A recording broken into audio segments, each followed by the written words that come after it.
आज महाविकास आघाडीने गुहागर तालुक्यात निवडणुकीची रणनीती मोठ्या शिताफीने आखली असून बहुजन समाजाची भव्य रॅली काढून जिल्हा परिषद आणि पंचायत समिती निवडणुकांचे उमेदवारी अर्ज दाखल केले। आमदार भास्करराव जाधव यांच्या नेतृत्वात भव्य रॅली निघाली आणि उमेदवारी अर्ज दाखल झाले। यावेळी बोलताना बहुजन समाजाचे माझे नेतृत्व आहे, त्यामुळे 11 समाजाला जागा दिल्या आहेत। यावेळी त्यांनी सरकारच्या धोरणावर टीका केली। उमेदवार नेते पळवणे झाले, आता पैशांचा महापूर सुरू आहे। तसेच आमच्याकडे पैसे नाहीत पण जनशक्ती आहे, असेही आमदार जाधव यावेळेस म्हणाले। जय भवानी, जय शिवाजी। अरे कौन चले भाई कौन चले, शिवसेना के साथ चले। कौन चले भाई कौन चले, शिवसेना के साथ।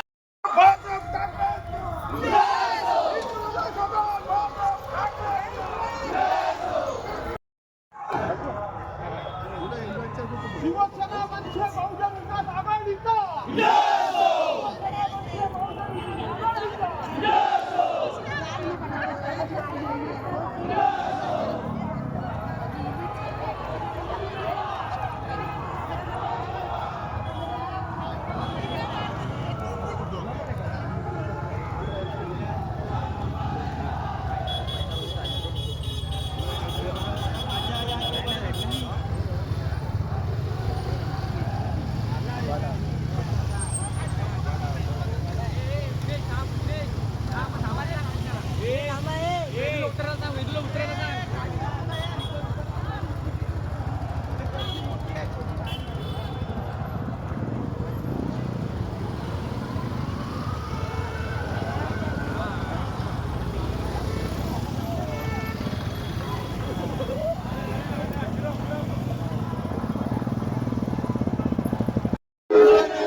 पंचायत समिती निवडणुकीसाठी प्रत्यक्ष सुरुवात होते। किती उमेदवारांचे अर्ज भरण्यात आलेले आहेत, जिल्ह्यातली एकूण परिस्थिती? असं आहे की माझ्या मतदारसंघामध्ये एकूण 14 जिल्हा परिषदेच्या जागा आहेत। 14 जिल्हा परिषद आणि 28 पंचायत समितीचे उमेदवार, हे 14 आणि 28 म्हणजे 42 उमेदवार पूर्णपणे उमेदवार कोण असावेत याचा निर्णय झालेला आहे। त्या 14 जागांपैकी मी सर्वसाधारणपणे कोकणामध्ये 2 समाज मोठे आहेत, एक कुणबी, दुसरा मराठा। सर्वसाधारणपणे या दोन्ही समाजाला 90% जागा दिल्या जातात आणि 10% जागा, आणि त्यांना 10% जागा ह्या इतर समाजाला दिल्या जातात। परंतु मी या 14 पैकी 11 समाजांना वेगवेगळ्या छोट्यातल्या छोट्या समाजांना सुद्धा आपण जागा दिलेली आहे।